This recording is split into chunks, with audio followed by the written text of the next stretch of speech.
So are we live? Yes, I think we're live. Okay, hi, my name is Kay from Mac Junkie. I'm a tech minimalist and I help my clients organize their data or organize their tech. So today's topic is really about GDPR, this thing. Now, General Data Protection Regulation. Now, GDPR, I hate saying all the words. GDPR is basically a law that came into effect last year in May, I think May last year. And the premise basically is to make sure that any data that you have that belong to a client, any corporation that has data on you, to keep it safe, secure, and they don't lose it or they don't get hacked, etc. So if somebody hacked their system and got your data, they can obviously use it in malicious ways. So the point of this law was to have companies secure their clients' data. Now, why am I talking about this? Well, most of my clients are small businesses and freelancers who are working for their clients. So I have a ton of your data. You're probably a client, you might not be a client of mine, but I have your email address, your telephone number, and your actual data. So when I'm working on your Mac and I'm transferring data from one Mac to the other, I have that data, right? So how would you like it if I lost that hard drive where somebody else could pick it up and use it maliciously against you? It's not good, right? So why would you think that it was okay for you not to have a secure system so for your clients? Does that make sense? So the point is with GDPR, I'm going to basically show you how, just one aspect of it on your Mac. I'm a Mac junkie, so I'm going to show you what to do on your Mac to secure it. So in case you lost it, none of your information can be used in any way. So let's go over to the Mac. Actually, before I do that, I'm going to go over to the Mac and I'm going to show you what sparked this, the topic for today. So let's go over. So this is a post that Sasha Lawrence, she's actually a client of mine, she's a security expert, and she posted this, and she posted a link within it that I'm going to show you in a moment, talking about GDPR and fines carried out by the European supervisory authorities. Now, I commented on it, you've got to read this. In my line of work, I'm still amazed that people still don't care about GDPR and how it could affect them. Trying to educate is the best way to move forward. But as I've pointed out in another comment, people don't care, basically head in the sand. Then they cry foul when they are taken to task. So, and then I said, I'm going to do a live show, and this was yesterday. So basically, she posted this link, and this is the link, and this is on page 4, because I've just found a small company. Now, this is a big company in the UK, 110 million, because they were breached, and 339 million guest records globally were exposed. I mean, that's insane, right? If you stayed at one of their hotels, somebody might have your data. You don't want that. That's why they have these hefty fines now. Okay, these guys are insured and stuff, but it's just so bad. But I saw this in Hungary, 15,000. I'm like, well, that's a bit small compared to 110, but it depends on what's going on. Now, this person or company, because it doesn't actually say if it's a company or a person, I'm guessing it's a person. The data controller, which is the company, the person, you're basically a data controller when you have client data, did not fulfill its data breach obligations when a flash memory with personal data was lost. So basically, this person had a USB stick with client information on it, and I don't know, lost it on a train, walking down the street, just lost. And they got fined 15,000 euros. I mean, this could be you, right?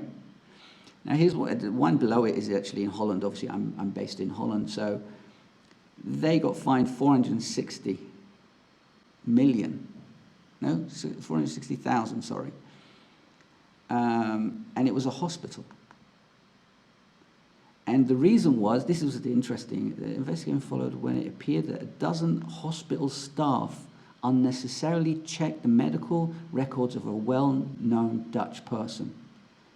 I mean, firstly, for those people to do that is just insanity. The fact that people have access to, hospital records, this is personal information, this is really, I mean, it's insane. So, this isn't scaremongering. This is the law. This is the thing. People are like, okay, well, it doesn't matter. I mean, I had one guy on LinkedIn saying, and he was a cyber security expert. And he's like, well, the law of averages is you won't get, law of averages is that you won't win the lottery, but people do, right? People do. It happens. Actually, a neighbor won the lottery. Two neighbors won the lottery. So it's like, it can happen. I'm not saying do the lottery, by the way. I'm just saying it can happen. So for a cybersecurity expert to say, well, it won't happen, we won't go into that. So what can you do to secure your Mac? It's actually insanely simple. So go to the Apple top left. Let me hide this screen. Can I hide this screen? Yeah. So go to the Apple. No, sorry, not about this Mac. I'm sorry. System preferences. Let me close this screen. That's not what it should be. System preferences. Okay.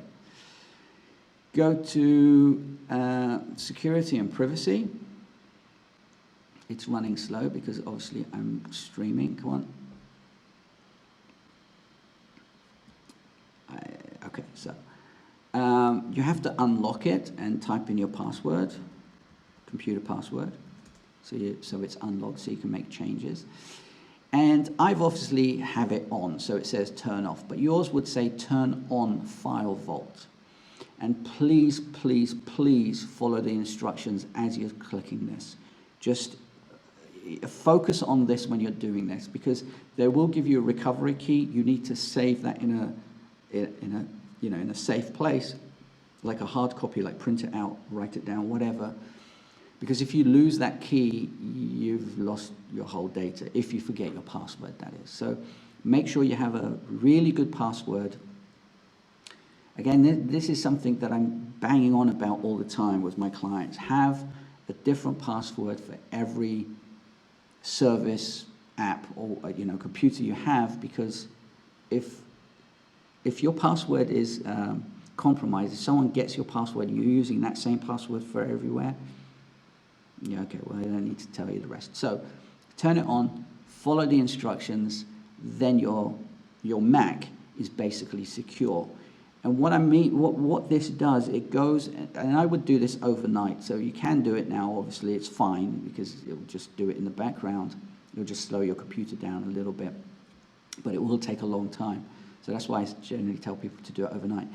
But what it does, it encrypts your Mac, encrypts your data on the Mac. So, people like me, who are engineers and IT guys and whatever you want to call me, I'm a geek, right? So in the olden days when this wasn't available, you could put a password on your computer, but there were so many ways to getting around the password, right? You can put your computer in a target disk mode, connect it to another computer, and access all the data. So having a password makes no sense, right? However, if you encrypt it, even if you connect it, because the disk is encrypted, your data in your disk is encrypted, even doing that, it would just not work. It would say, I need your password. And there's no way around that at all. So if you lost your computer, or if it got stolen out of your car or out of your house, if you have client information in there, they're going to be able to get that client information. Sorry, let me move back to the camera. So they're basically going to get all your information, get all that client information if it's not encrypted. Whereas if it gets stolen, touch wood, I haven't never been robbed out of my house or my car or anything. Out of my car, no. It's been broken into, but nothing robbed in my car when I was in Germany, actually. So if they get your computer, yes, it's annoying, but your data and your client's data is safe. Now, if it did get stolen and it wasn't encrypted and they used that data maliciously and your clients found out about it somehow and it came back to you, well, then it goes back to being fined by the EU. Again, I don't want to scaremonger you because, okay, the stats are there that it might not happen, but the whole point of having insurance is to, for those unlikely events that will happen. Now, this isn't costing you anything. This is just turning on a button on your computer and waiting for it to do its thing. It's not costing you anything. I've just told you how to do it. Please do it. Use different passwords. This is a different issue. Make sure your phone also has a security code on it. Not 0000. I've seen so many with that. I've seen 1, 2, 3, 4. I've seen birth dates and stuff. Just keep them separate. It shouldn't be the same as your PIN code on your credit card or your PIN machine or whatever. PIN card. Anyway, I hope, sorry, I've done something on my computer. Yeah, I hope that's helped.